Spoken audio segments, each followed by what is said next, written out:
Alhamdulillah wassalatu wassalamu ala Rasulillah wa ala alihi wa sahbihi wa mawalah wa la hawla wa la quwata illa billahi wa ba'd. Alhamdulillah, di pagi ini kembali kita bisa duduk untuk bertalabul ilmi. Salawat dan juga salam kita hadiahkan kepada Rasul kita Nabi besar Muhammad sallallahu alaihi wasallam. Dan kita lanjutkan kajian kita masih membahas kitab Umdatul Ahkam, dan kita masuk pada hadis berikutnya, hadis dari Abi Hurairah radhiyallahu anhu. Kita baca hadisnya baru kita jabarkan. An Abi Hurairah radhiyallahu anhu anna Rasulullah sallallahu alaihi wasallam qala la yabulanna ahadukum fil ma'id da'imil ladzi la yajri thumma yaghtasilu minhu wali muslimin la yaghtasil ahadukum fil ma'id da'imi wa huwa junub.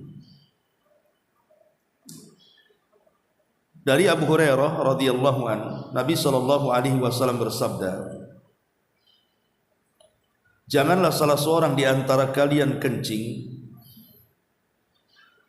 di air yang tergenang, yang tidak berjalan, kemudian dia mandi dari air tersebut. Dalam riwayat Muslim, janganlah salah seorang di antara kalian mandi di air yang tergenang sementara dia dalam kondisi junub.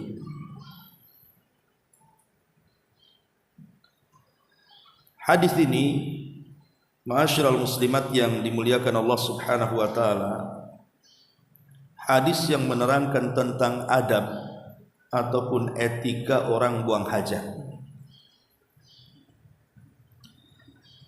Baik, sebelum saya jelaskan hadis ini, kita harus tahu dulu tentang adab-adab buang hajat itu apa.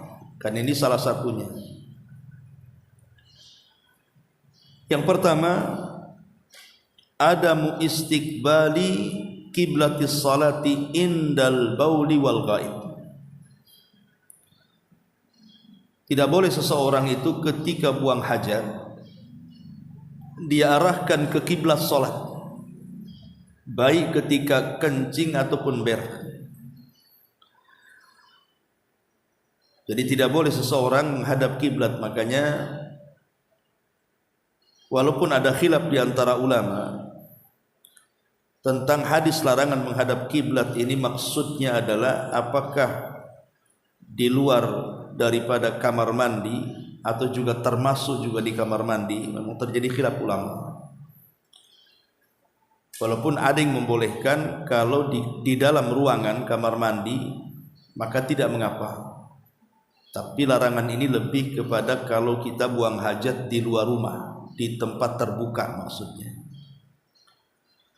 Tapi meski demikian, kalau seandainya ibu membangun rumah, maka sebaiknya ketika membangun kamar mandi itu, khususnya ketika membangun toiletnya, maka perhatikan arahnya. Kalau bisa jangan menghadap kiblat ataupun membelakanginya. Ini yang pertama. Yang kedua, alla yamussa dzakarahu biyaminihi wa huwa yabul. Tidak boleh menyentuh kemaluannya dengan tangan kanannya sementara dia dalam posisi buang hajat. Karena ada hadis Nabi sallallahu alaihi wasallam, "Idza bala ahadukum fala ya'khudanna dzakarahu biyamini." Apabila salah seorang di antara kalian kencing, maka jangan memegang dengan tangan kanannya kemaluannya. Ini yang kedua. Yang ketiga, alla yuzilan najasata biyamini. Begitu juga ketika cebok, menghilangkan najis setelah buang hajat besar. Maka ini pun dilarang, tidak boleh. Karena Hafsah radhiyallahu anha mengatakan, kana Nabi sallallahu alaihi wasallam yaj'alu yaminahu li aqlihi wa syurbihi wa wudu'ihi wa thiyabihi wa akhdihi wa ata'ihi. Nabi sallallahu alaihi wasallam selalu menggunakan tangan kanan itu untuk makan, untuk minum, untuk wudu, saat berpakaian, saat memberi, saat mengambil. Wa yaj'alu shimalahu lima siwa dzalik, baru kemudian menggunakan tangan selain yang kanan, maksudnya kiri, untuk selain itu, termasuk juga untuk buang hajat, membersihkan najis saat selesai buang hajat. Jadi tangan kanan itu hanya memegang keran ataupun semacam cidukan gitu ya, tapi yang membersihkan itu tangan kirinya. Ini yang ketiga. Yang keempat, dan disunahkan an yaqdiya hajatahu jalisan. Kalau seseorang hendak buang hajat, baik kencing ataupun buang hajat besar, sebaiknya duduk. Sebaiknya duduk. Kenapa demikian? Karena itu lebih astar. Pertama, lebih tertutup, aurat kita lebih tertutup. Wa aman min irtidadi rasyasatil bauli alaihi, dan lebih aman supaya percikan kencingnya itu tidak mengenai badan kita ataupun pakaian kita. Walaupun sebenarnya kencing berdiri itu dibolehkan, tidak ada masalah. Karena walaupun ada hadis Nabi SAW yang mengatakan, kata Aisyah radhiyallahu anha, apabila ada orang yang mengatakan Rasul pernah kencing berdiri, maka jangan dibenarkan. Man qala anna an-nabiy sallallahu alaihi wasallam bala qa'iman fala tusaddiqu. Kata Aisyah, barang siapa yang berbicara bahwa Rasul pernah kencing berdiri, jangan dibenarkan. Tapi di sisi lain ada sahabat namanya Hudzaifah ibn Yaman, itu pernah melihat Rasul kencing menghadap tong sampah. Sehingga para ulama, karena dua-duanya kan sahih masalahnya, mana yang betul, ucapan Aisyah atau apa yang dilihat Hudzaifah, maka kemudian diambil tengah-tengahnya. Ya, Aisyah itu mengatakan seperti itu sepengetahuan dia, karena dia di rumahnya. Hudzaifah juga bicara seperti itu juga sesuai pengetahuan dia di luar rumah. Sehingga jam'u baina adillataini aula min tarki ahadihima. Para ulama hadis membuat kaedah menggabungkan dua riwayat itu lebih baik dibandingkan membuang salah satunya. Dengan cara apa? Kalau dengan cara kencing berdiri itu lebih bisa membersihkan dari najis, kencing berdiri. Tapi kalau dengan cara duduk itu lebih bisa membersihkan dari najis, maka sebaiknya duduk. Maka dari sini dilihat kondisi itu maksudnya. Kapan berdiri, kapan duduk gitu kan. Ini yang keempat. Kemudian yang kelima, an yastatira an a'yunin nas inda qada'il hajah. Hendaklah berusaha menghalangi dari pandangan manusia saat melaksanakan hajatnya. Sebisa mungkin lebih sembunyi, lebih baik lagi. Apalagi dalam kondisi-kondisi tertentu kan Bu Ibu, dalam perjalanan tiba-tiba kebelet gitu ya, sementara tidak ada kamar mandi umum, kemudian hanya ada sungai ya sepanjang jalan itu ya, maka sebaiknya cari tempat yang betul-betul orang tidak bisa melihat kita. Masalahnya takut Ustaz, nanti pula di semak-semak ada ular pula nanti. Ya sebisa mungkin intinya jangan sampai ada orang melihat kan, intinya seperti itu. Entah dihalangi dengan kain, dengan apa, terserahlah, yang jelas jangan sampai kemudian ketika kita buang hajat manusia memandang kita. Kemudian yang nomor 6, alla yakshifal aurata illa ba'da an yadnuwa minal ardi. Tidak boleh seseorang langsung membuka auratnya kecuali memang setelah di tempat dia hendak buang hajat. Jangan dari jauh sudah dilepas celananya gitu, padahal tempat buang hajatnya masih jauh gitu. Maksudnya kalau buka celana maka ya ketika di tempat kita buang hajat di situ. Kalau di kamar mandi ya setelah masuk kamar mandi. Kemudian yang nomor 7, ini juga yang sangat penting sekali. Kalau memang posisinya di kamar mandi, ibu dalam rumah gitu kan, ada WC, ada kamar mandi, ataupun kamar mandi masjid atau kamar mandi umum di terminal, bandara dan yang semacamnya, maka ada adab-adab juga yang harus dipahami. Ya, adab ini secara umum. Pertama, bicara soal doa, ini penting. Doa. Dan doa ini tidak hanya berlaku ketika masuk ke kamar mandi saja. Walaupun tidak ada kamar mandinya, anggaplah di hutan atau di padang pasir, tetap juga doa ini harus dibaca.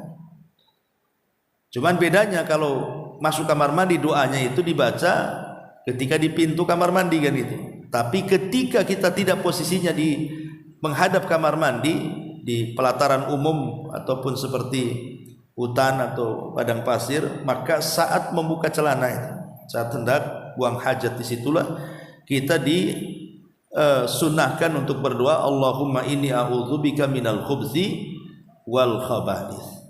Aku berlindung kepadamu ya Allah dari setan laki-laki dan setan perempuan.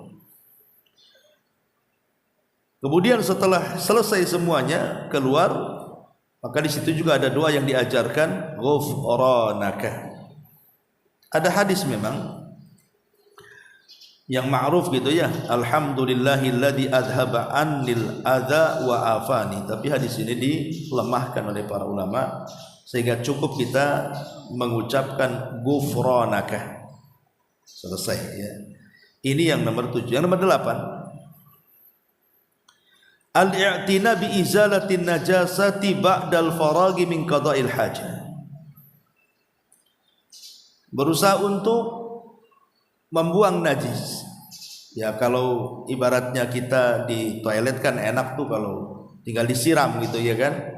Jangan sampai tersisa najis kita di situ atau bekas kencing kita di situ. Ya, kalau memang di tempat-tempat umum, umpamanya di hutan atau di padang pasir atau di apa ya, hendaklah ditimbun pakai tanah gitu supaya jangan sampai baunya itu kemana-mana sehingga mengganggu orang-orang di sekitarnya. Ini juga salah satu adab ya.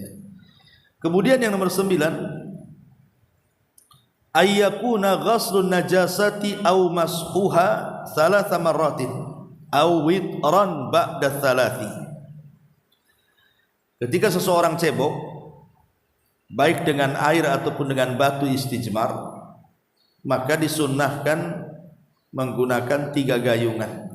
Ataupun kalau mau lebih mungkin kurang bersih, maka boleh lebih daripada 3 selama jumlahnya masih ganjil, gak apa-apa ya. Tapi sekali lagi ini sunnah saja. Kalaupun genap ya tidak masalah, cuma sunnahnya diganjilkan. Kemudian yang nomor 10, alla yasta'milal adhm wala rawth fil istijmar. Khusus untuk istijmar ketika tidak ada air dan kita menggunakan batu, maka tidak boleh seseorang itu menggunakan kotoran binatang kering ataupun tulang-tulang binatang yang berserak gitu ya, kita ambil kemudian kita gunakan untuk istijmar, tidak boleh. Jadi betul-betul harus batu. Harus batu karena Nabi SAW pernah merintahkan para sahabat untuk mengambil batu. Rupanya sahabat ini dapat batu dan tulang. Kemudian Rasul membuang tulang dan mengatakan bahwa ini adalah makanan saudara kalian dari kalangan jin.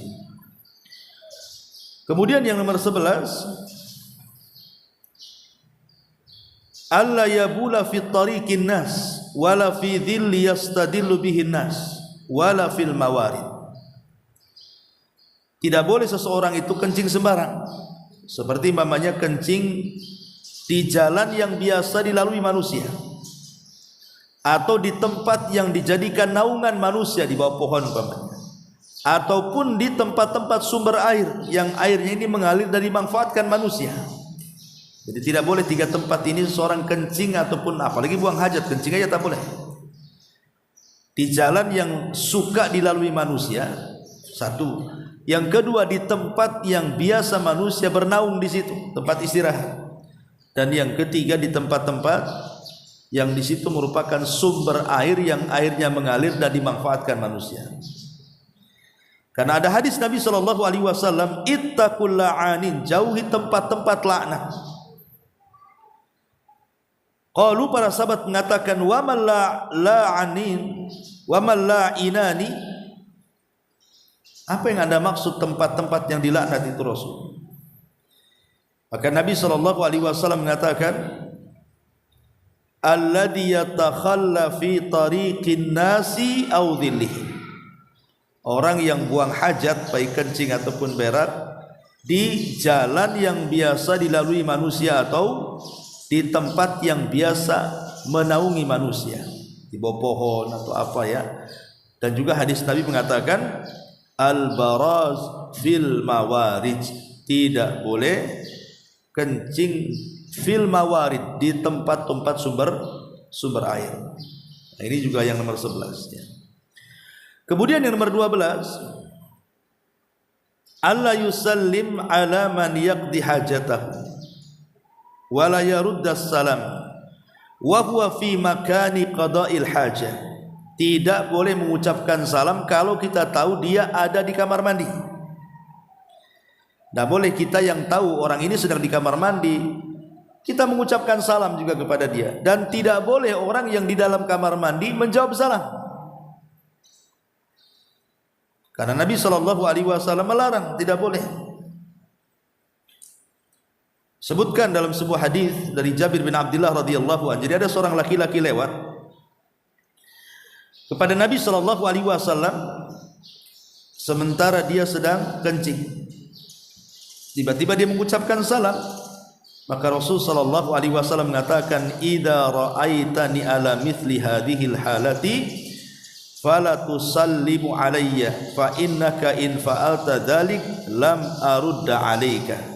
Kata Rasul, kalau engkau melihat aku sedang seperti ini, maksudnya sedang kencing, jangan kau ucapkan salam, karena aku tidak akan menjawab salammu, kata Rasul. Berarti di sini kita yang tahu dia sedang di kamar mandi tidak boleh mengucapkan salam, dan posisi kita yang dalam kamar mandi pun tidak boleh menjawab salam.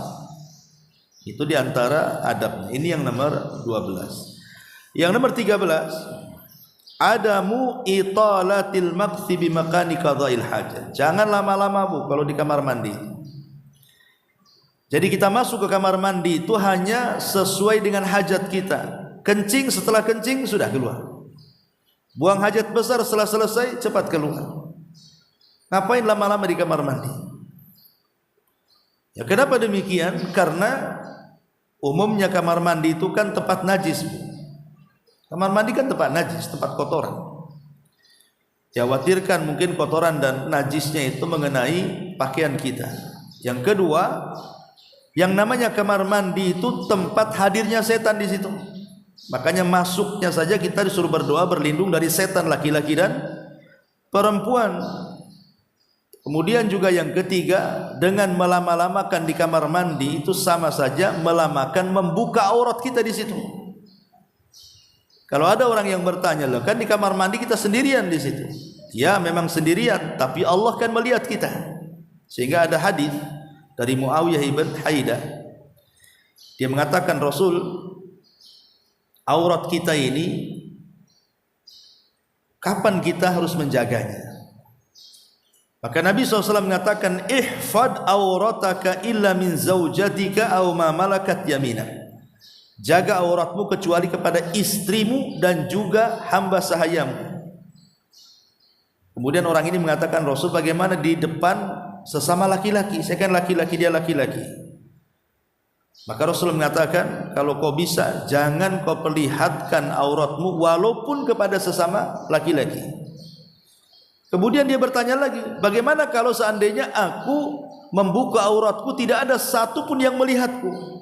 Seperti di kamar mandi kan nggak ada yang melihat. Maka Rasul mengatakan, fallahu ahaqqu an yustahya minhu. Tetap Allah lebih berhak untuk dimalui dibandingkan yang lainnya. Jadi dengan lamanya kita di kamar mandi kan sama saja dengan lama membuka aurat namanya. Makanya tidak boleh lama-lama lah.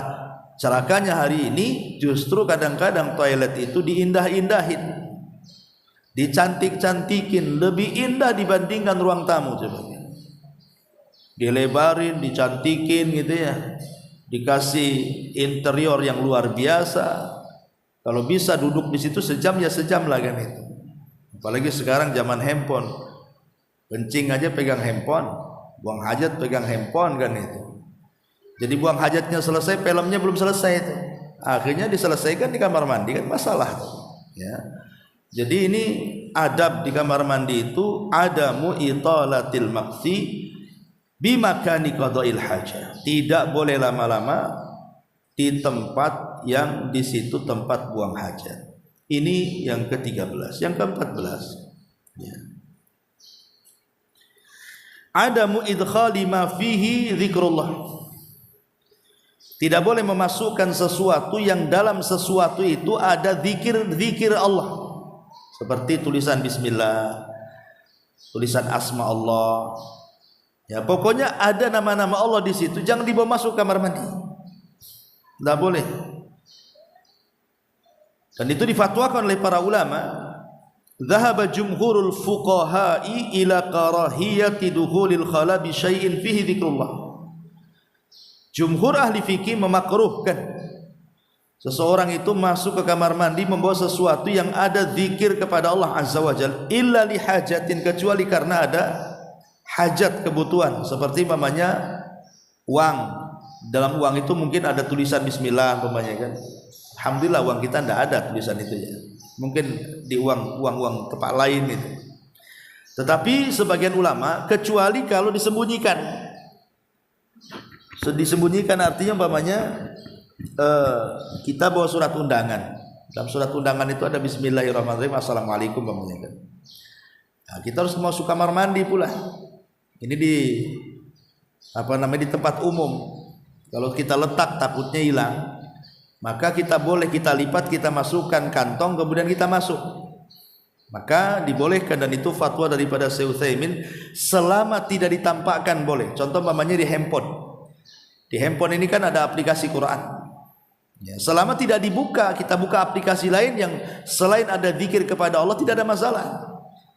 Ya, tapi kalau ada zikir kepada Allah atau ada suara-suara seperti suara Quran, suara zikir, suara-suara yang kemudian di situ ada zikrullah, ada zikir kepada Allah Azza wa Jal, maka tidak boleh. Makruh hukumnya, tidak boleh membawa sesuatu yang ada zikirnya kepada Allah Subhanahu wa Ta'ala. Ini yang ke-15, 14 ya. Kemudian yang ke-15, adamul kalami asna qada'il hajati li ghairi darurah. Tidak banyak ngomong, tidak banyak bicara saat melaksanakan hajat. Bahkan Imam Nawawi dalam kitabnya Al-Majmu' dengan tegas mengatakan, kata Imam Nawawi rahimahullah ta'ala, karahiyatul kalami ala qada'il hajati muttafaqun alaihi. Makruhnya bicara saat buang hajat itu disepakati dalam mazhab Syafi'i. Dalam mazhab Syafi'i disepakati tidak boleh makruh, kecuali karena ada hajat. Karena ada hajat, umpamanya kerannya gak nyala, ya kan? Sementara cetekannya di luar. Ya, terpaksa kita ngomong sama orang yang di luar, tolonglah itu nyalakan, saya tidak bisa cebok mamanya kan, terpaksalah bicara kan. Atau karena sebuah hajat, ya ibu lagi enak-enak buang hajat di situ, tahu-tahu datang kecoa, ibu pula takut sama kecoa. Paksalah kemudian ibu jerit-jerit di situ kan, minta tolong. Ya minta tolong kepada yang ada mahramnya di situ, yang boleh melihat aurat, seperti sama suami. Kalau dia masuk kamar mandi kan gak ada masalah kalau sama suami, tapi kalau yang lainnya jangan kan itu. Ini juga di antara adabnya yang ke-15. Yang ke-16, adamu istiqbalir bil bauli. Jadi kalau ibu ini buang hajat di tempat umum, tempat bukan dalam rumah, bukan dalam kamar mandi kan, maka hindari arah angin. Jangan kencing ke arah angin. Nah, itu berbalik nanti ke badan kita nantinya kan, najisnya itu.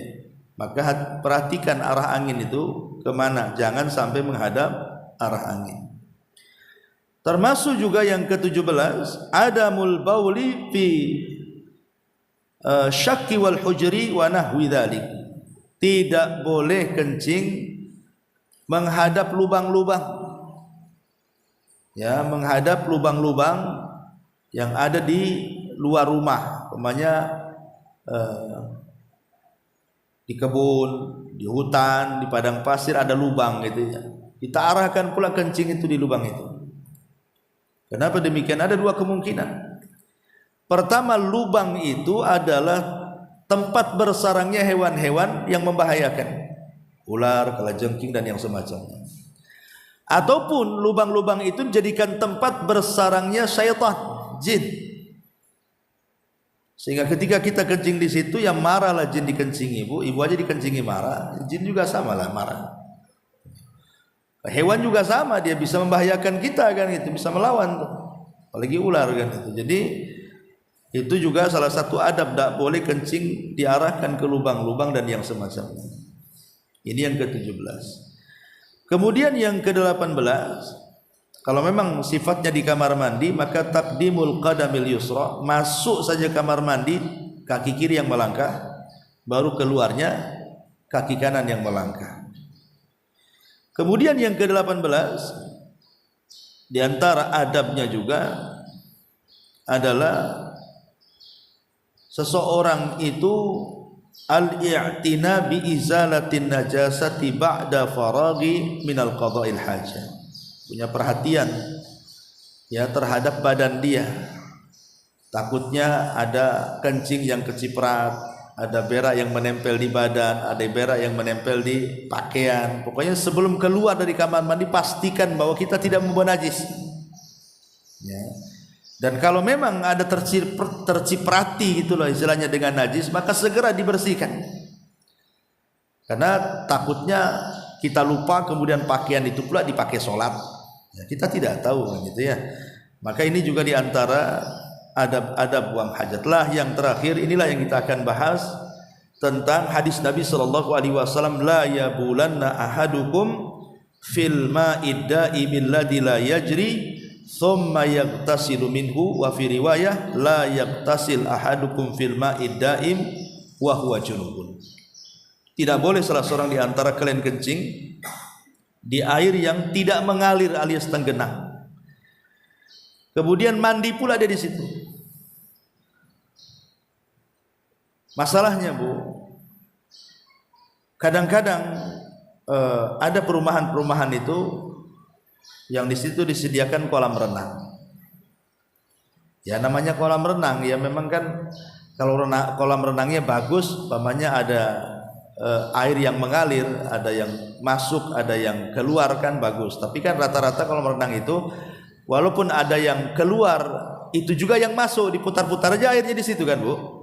Ya bukan air baru masalahnya, dikeluarkan dimasukkan lagi, dikeluarkan dimasukkan lagi. Bukan ini keluar ke sana air baru masuk dah gitu. Kalau ini keluar ini masuk itu bukan tenggenang artinya. Air itu berjalan gitu ya. Air tenggenang itu air itu saja. Dia nggak ada air baru, itu namanya air tenggenang tuh. Walaupun nampak muter tapi itu juga airnya. Lah masalahnya adalah ketika umpamanya kita ini berenang di kolam renang, tiba-tiba ada yang kencing di situ, atau kita pula ingin kencing di situ. Tapi sekarang kan ada obatnya itu, kalau kencing di situ nampak tuh sekarang ya. Anggaplah tidak nampak lah, ibu kebelet kencing gitu kan, adalah kencing di celana, akhirnya di situ. Lah apakah berlaku kepada kolam renang hadis ini? Ataukah tidak berlaku? Karena sebagian mazhab Syafi'i mengatakan bahwa larangan tidak boleh kencing di air tenggenang kemudian mandi di situ. Ini maksudnya kepada air yang debit airnya itu kurang dari 2 kulah. Kalau di atas 2 kulah tidak ada masalah. Ya, karena kalaupun kencing kita di situ tidak akan merubah warna, rasa dan bau. Seperti kolam renang, kita kencing di situ yang tidak pengaruh karena banyak airnya, sehingga nggak pengaruh. Kecuali kencingnya ibu sebanyak air di kolam itu kan nggak mungkin juga kan itu ya. Artinya kalau kita kencing walaupun 2-3 orang di kolam itu tidak ada masalah, tidak ada berubah warna, rasa atau baunya. Lah ketika tidak berubah warna, rasa dan baunya, artinya kan tidak ada masalah dengan air itu.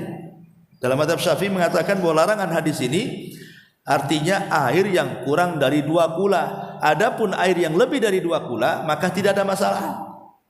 Ya, ini satu pendapat. Tapi pendapat yang lain mengatakan tidak. Hadis ini kan tidak ada cerita kulah atau 2 kulah atau 3 kulah atau 4 kulah, tidak ada. Rasul umum hadis ini mengatakan tidak boleh kencing di air yang tergenang, tanpa menyebutkan 2 kulah, 3 kulah, 4 kulah, tidak. Seberapapun air itu dalam kolam, kalau kita kencing dalam kolam itu tetap masuk dalam larangan di sini. Maka untuk keluar dari khilaf ya sebaiknya kalau ibu di kolam renang ya kalau mau kencing ke kamar mandi aja lah, kencing di kamar mandi. Itu kalau ingin keluar dari perselisihan ulama gitu maksudnya ya, biar tidak masuk kepada pendapat yang menjadikan hadis ini secara umum. Karena kalimat la yabulan, nah ini kan larangan. Janganlah salah seorang di antara kalian kencing. Lah ulama mengatakan bahwa larangan di sini adalah litahrim. Jadi larangan di sini litahrim artinya haram hukumnya. Jadi jangan main-main, haram hukumnya. Ya, contoh umpamanya ibu di kamar mandi ada bak-bakan yang mungkin untuk berendam di situ. Itu kan sedikit airnya di situ kan. Ya.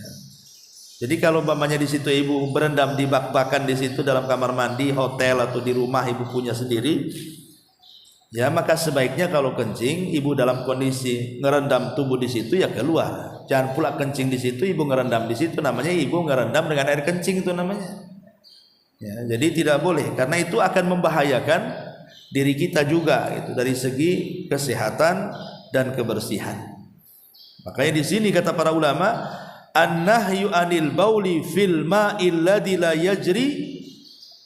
Di sini ada larangan tidak boleh kencing di air yang tidak tergenang, ya. Kemudian juga wa tahrimuhu, dan Rasul mengharamkannya. Lah kalau kencing saja dilarang, ya lebih dari kencing tentu lebih dilarang. Buang hajat besar lebih dilarang lagi. Ya tidak boleh. Ya.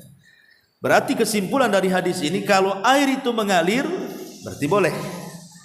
Kalau air itu tidak mengalir berarti tidak boleh.